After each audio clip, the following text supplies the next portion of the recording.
오늘도 복된 주일 주님께로 나오신 성도님들을 축복합니다. 이 시간을 통해서 온전한 신앙의 길을 걸어가는 저와 여러분이 되기를 소망합니다. 세상에서 우리는 여러 사람들과 다양한 관계를 맺고 살아가죠. 그 관계들 중에는 편안하고 즐거운 관계도 있지만 때로는 불편한 사람도 있습니다. 참 아쉬운 현실은 편안한 사람만 만나면 참 즐거운 인생일 텐데요. 그렇지 않다는 거죠. 불편한 사람도 어려운 사람도 함께 가는 것이 인생이라는 거죠. 머릿속으로 불편한 한 사람을 떠올려 봅시다. 그리고 그 사람이 왜 불편할까 생각을 해보면 어쩌면 그 사람의 말투, 행동이 무례하거나 공격적이어서 불편할 수 있죠. 그 사람과 아직 해결되지 않은 감정이 있어서 불편할 수도 있습니다. 그 사람과 쌓아온 기억이 불편하기도 하고, 때로는 고부관계처럼 그저 맺어진 관계 자체가 조금 불편하고 어려운 경우도 있습니다.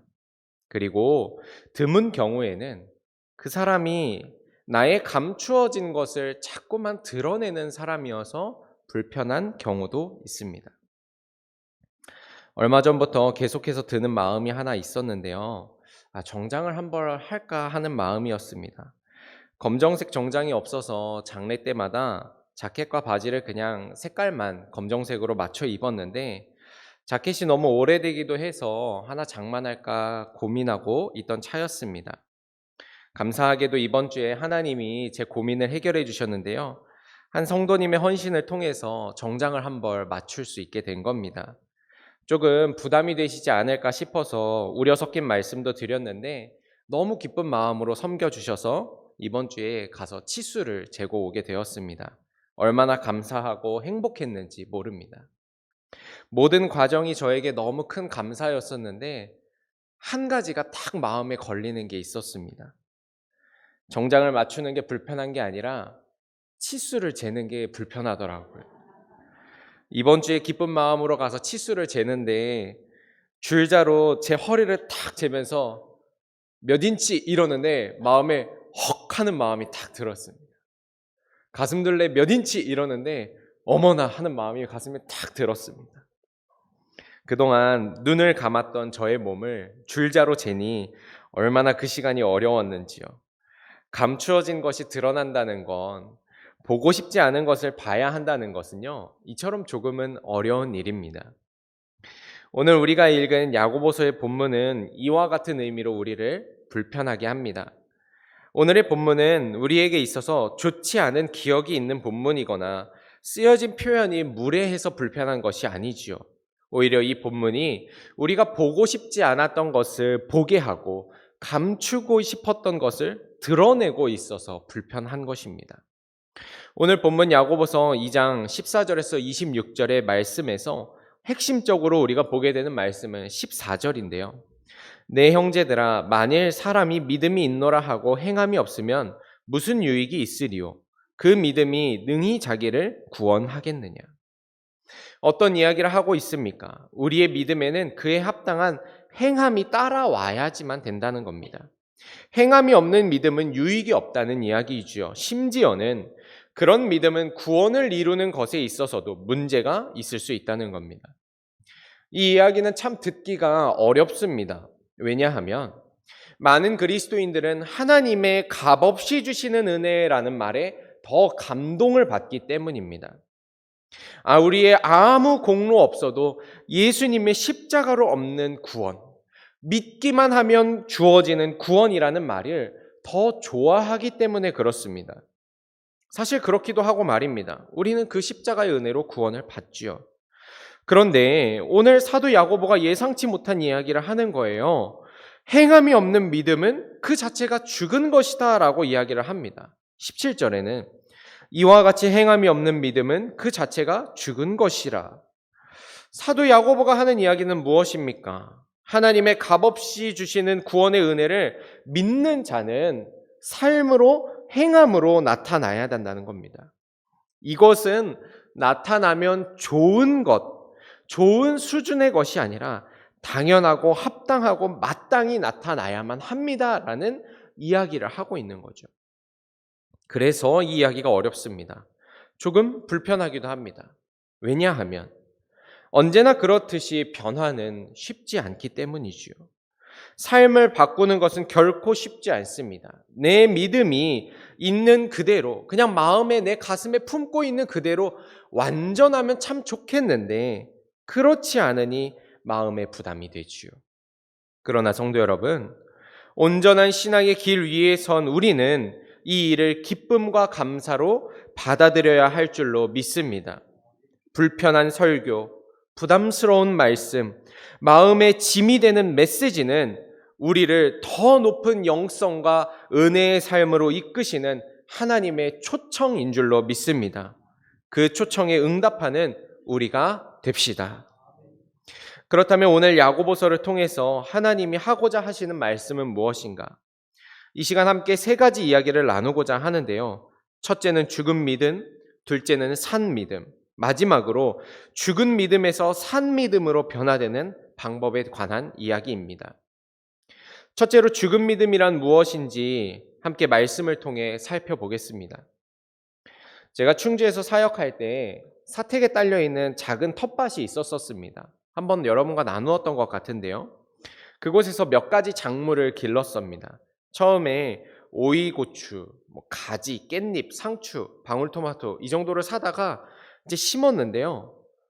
완전히 망한 거죠.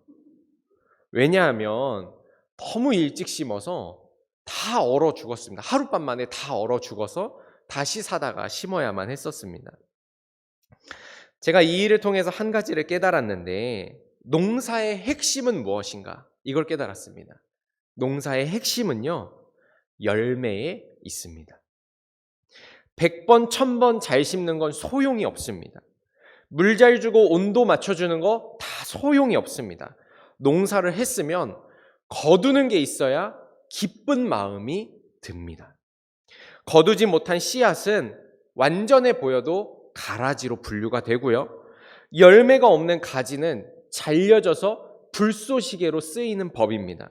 그래서 예수님도 이렇게 말씀하시죠. 누가복음 13장 6절에서 7절에 이에 비유로 말씀하시되 한 사람이 포도원에 무화과 나무를 심은 것이 있더니 와서 그 열매를 구하였으나 얻지 못한지라. 포도원 지기에게 이르되 내가 3년을 와서 이 무화과 나무에서 열매를 구하되 얻지 못하니 찍어버려라. 어찌 땅만 버리게 하겠느냐. 열매가 없는 나무는요, 이처럼 찍어버릴 수밖에 없는 건 거죠. 열매를 맺지 못하는 씨앗은 이상이 없어 보여도 죽은 씨앗이라는 말입니다.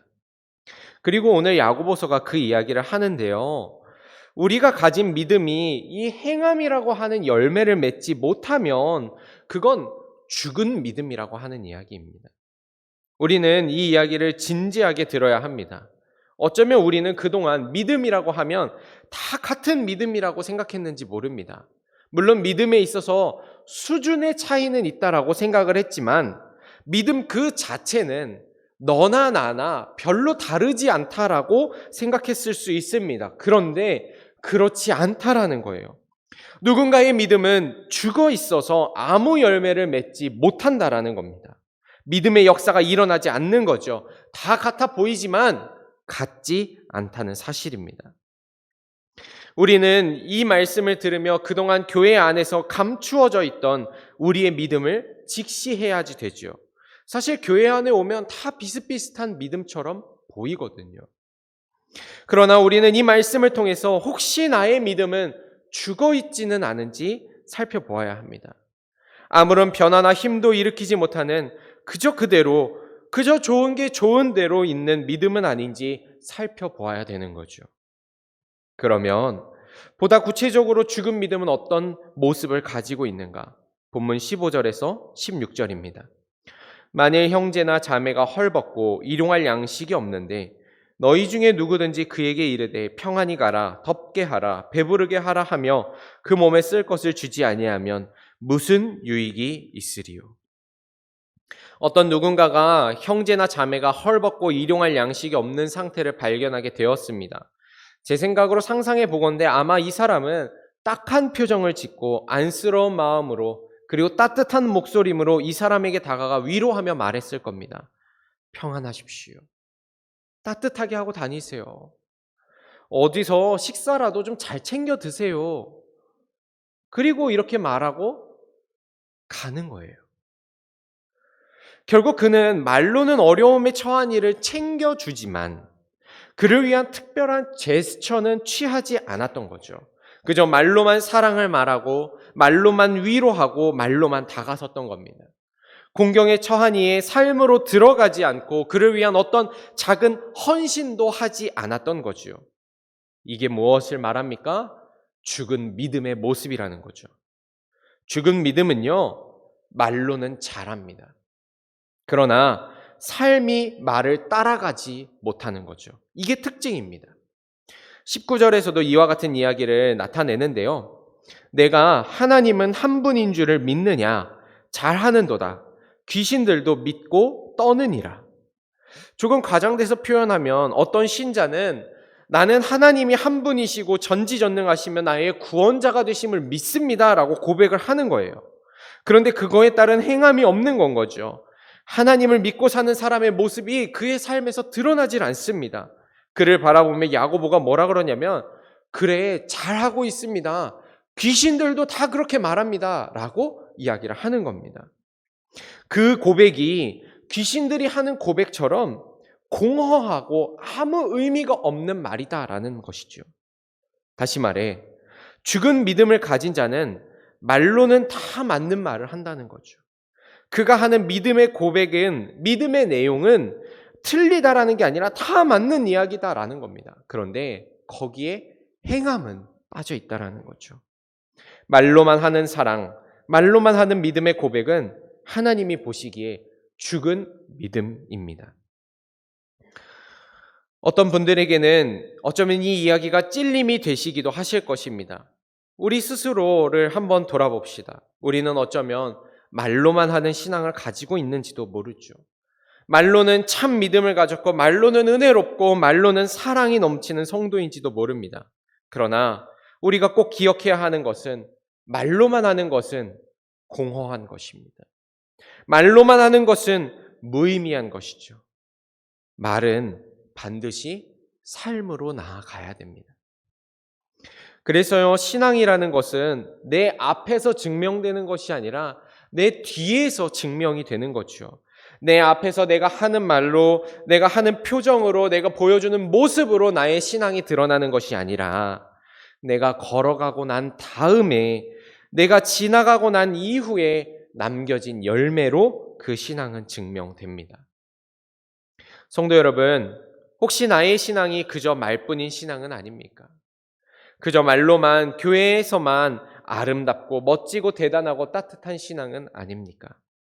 우리는 말로만 다가서고 말로만 사랑하고 말로만 품어주고 믿음을 드러냈던 성도는 아닙니까?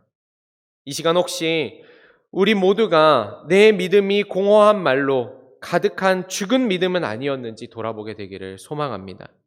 그리고 죽은 믿음의 자리를 털고 일어나 산 믿음을 가진 성도의 자리로 나아오시기를 축복합니다. 두 번째로 나눌 이야기는 그러면 대체 산 믿음은 무엇인가에 대한 말씀입니다. 앞서서 죽은 믿음이 가지는 모습은 그저 말로만 믿음을 말한다라는 거였죠. 말이 행함으로 삶으로 나아가지 못했던 것이 죽은 믿음이었습니다. 그러면 산 믿음은 무엇일까요? 말이 행함으로 나아가는 거죠. 믿음의 고백이 행함이 되는 겁니다. 다시 말해 행함이라는 열매를 거두는 믿음이야말로 산 믿음이라 할 수 있는 거죠. 로마서 6장 22절입니다. 그러나 이제는 너희가 죄로부터 해방되고 하나님께 종이 되어 거룩함에 이르는 열매를 맺었으니 그 마지막은 영생이니라. 우리의 믿음은요, 반드시 행함이라고 하는 일을 만들어냅니다. 믿음이 그저 그대로 머물거나 가만히 있는 게 아니라는 거죠. 믿음이 움직이고 믿음이 삶을 이끌어가고 믿음이 변화를 만들어내는 것입니다. 움직임, 행함이 있는 믿음이야말로 산 믿음인 거죠. 살아있다라고 하는 것에 대해서 우리는 여러 가지를 정의할 수 있습니다만 그 중에서 가장 대표적인 것이 살아있으면 움직임이 있다라는 겁니다. 눈에 보이는 움직임이 아니더라도 변화가 있고 움직임이 있으면 그것은 살아있다라는 거죠. 제 사무실에 아주 작은 다육식물이 하나 있는데요. 사다 놓고 물도 주고 햇볕도 쐬어주고 그랬는데 별 반응이 없었습니다. 그래서 그냥 그런가 보다 했었거든요. 그런데 어느 날 그 식물 뒤편으로 조그만 줄기가 하나 올라오더라고요. 그래서 또 그냥 그런가 보다 하고 말았습니다. 근데 어제 말씀을 준비하면서 지나가다 봤는데 그 줄기가 손가락 한마디를 넘어서는 수준으로 자라고 있더라 이거였습니다. 가만히 있길래 별 반응 없길래 아무것도 아닌 줄 알았는데 그 녀석이 살아 있었습니다. 살아 있다는 건요, 움직임이 있다는 거거든요. 믿음도 마찬가지예요. 산 믿음은 결코 가만히 있지 않습니다. 때로는 역동적이지는 않을 수 있어요. 막 뭔가를 만들어내지는 못할 수 있습니다. 그러나 무언가가 계속해서 움직이고 있는 것이 산 믿음인 거죠. 야고보서의 표현대로 말하면 반드시 행함이 있는 겁니다. 오늘 본문에서는 산 믿음을 가진 사람 두 명을 소개하는데요. 바로 아브라함과 라합입니다. 이 두 사람은 시대도 다르고 출신도 다릅니다. 성경과 이스라엘 역사 속에서 사람들의 인식 속에서 차지하는 비중도 다릅니다. 그러나 믿음의 관점에서 보면 이 둘은 공통점이 있습니다. 그들이 가진 믿음은 결코 가만히 있지 않았다라는 거죠. 이 둘은 믿음에 합당한 행함이 있었고 순종이 있었고 헌신이 있었다라는 겁니다. 21절입니다. 우리 조상 아브라함이 그 아들 이삭을 제단에 바칠 때에 행함으로 의롭다 하심을 받은 것이 아니냐.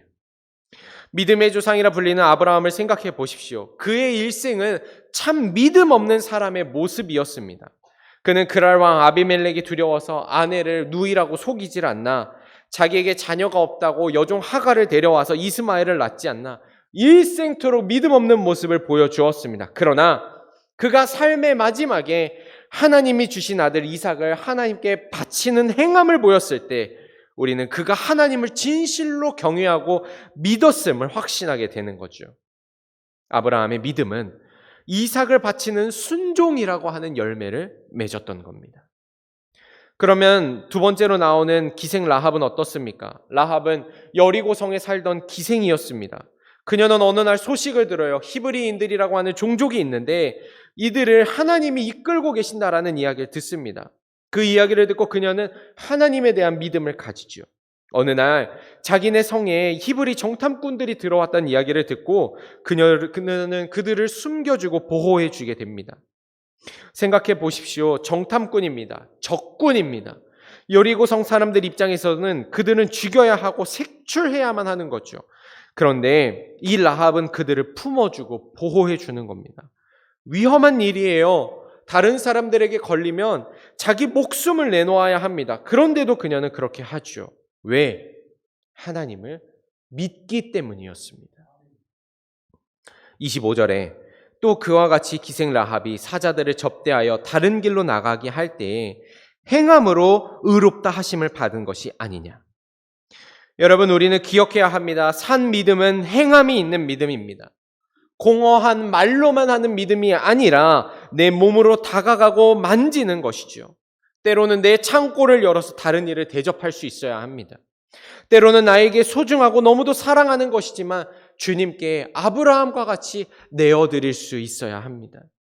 더불어 하나님이 마음 주시고 말씀하셨을 때 아멘 두 글자로 순종할 수 있어야 합니다.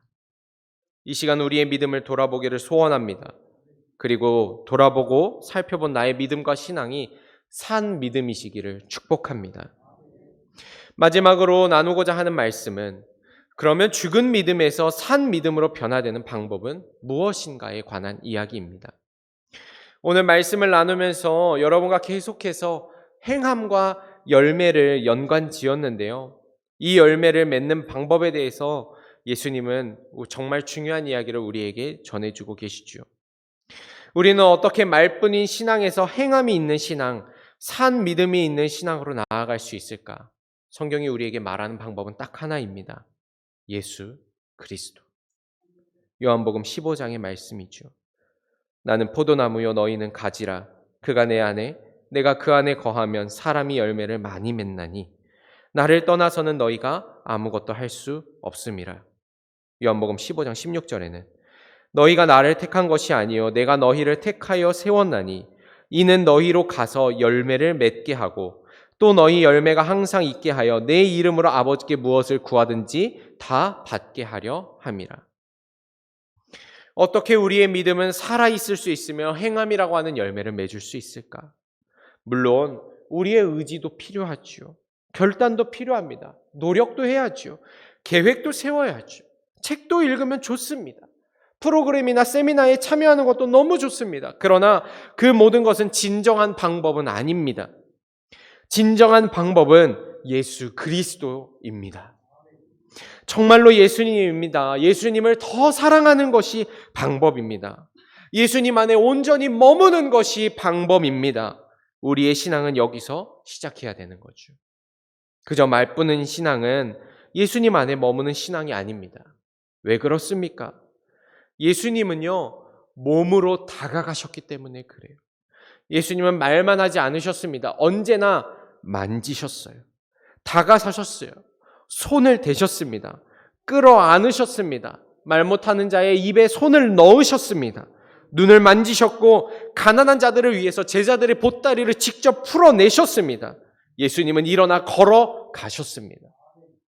예수님 안에 머문다면 우리의 걸음걸음은 예수님을 닮게 되는 거죠. 그저 말로만 믿고 말로만 사랑하고 말로만 위하는 척하는 신앙과 태도를 가질 수가 없습니다. 예수님 안에 머물기에 우리로 하여금 움직이게 하시는 거죠. 예수님은 우리로 하여금 행하게 하시고 순종하게 하시고 내어놓게 하시는 겁니다. 그러니 우리 예수님 안에 머무는 성도가 됩시다. 정말로 예수님을 사랑하는 성도가 됩시다. 에베소서 2장 10절에서 사도 바울은 이렇게 말합니다. 우리는 그가 만드신 바라 그리스도 예수 안에서 선한 일을 위하여 지으심을 받은 자니 이 일은 하나님이 전에 예비하사 우리로 그 가운데서 행하게 하려 하심이니라. 무엇을 말합니까? 그리스도 예수 안에 머무는 그 사람이 바로 산 믿음을 가진 행함과 믿음이 역사하는 그리스도인임을 말하고 있습니다. 성도 여러분, 오늘 말씀이 우리 가운데 역사를 일으키고 열매를 맺혀가게 되기를 소망합니다. 오늘의 말씀을 불편함과 부담으로 읽어왔던 세월은 오늘로 끝을 내시기를 축복합니다. 이제 우리는 더는 죽은 믿음에 머무를 이유가 없습니다. 공허한 말로 가득했던 신앙의 페이지를 이제 접어두십시오. 행함과 진실함, 열매가 가득한 산 믿음의 역사를 오늘부터 써내려 가시기를 소망합니다. 오직 예수 그리스도 안에서 주님을 더 깊이 사랑함으로 산 믿음을 갖는 저와 여러분이 되시기를 축복합니다. 기도하겠습니다.